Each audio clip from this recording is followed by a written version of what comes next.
નમસ્કાર મિત્રો, અમારી ચેનલમાં તમારું સ્વાગત છે। મિત્રો, 900થી વધુ પુરુષો, સ્ત્રીઓ અને બાળકોના મૃત હાલત પડ્યા હતા। તેમાં મૃત વ્યવસ્થિત ત્યારે રીતે ગોઠવાયેલા હતા, કોઈક એકલા તો કોઈક જૂથમાં, પરંતુ એમ પણ નજર કરો તો એવું લાગે કે તેઓ આરામથી સૂઈ રહ્યા છે। કેટલાક બાળકો તેમના માતા પિતાના ખોળામાં સૂતા હતા તો કેટલાક પ્રેમીઓ હાથમાં હાથ પહેરાવીને બેઠા હતા।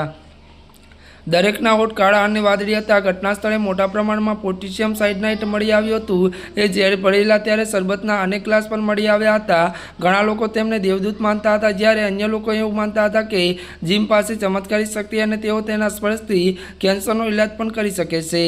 મળતી વિગતો વાત કરવામાં આવે તો તેમના હજારો ભક્તો તેમણે એક સંપ્રદાય શરૂ કર્યો હતો। તેમણે સંપ્રદાયના એક નવા ચર્ચ સ્થાપિત કરી હતી। તેનું નામ પ્લેન સ્ટેમ્પ રાખ્યું હતું અને તેમનો જન્મ અમેરિકા ઇન્ડિયા રાજ્યના એક ગામમાં થયો હતો। અને નાના હતા તે બીજું વિશ્વયુદ્ધ શરૂ થયું। તેમાં વયના બાળકો યુદ્ધ રમત રમતા હતા અને પરંતુ જે જોન્સ ધાર્મિક ઉપદેશ સાંભળી જતા હતા।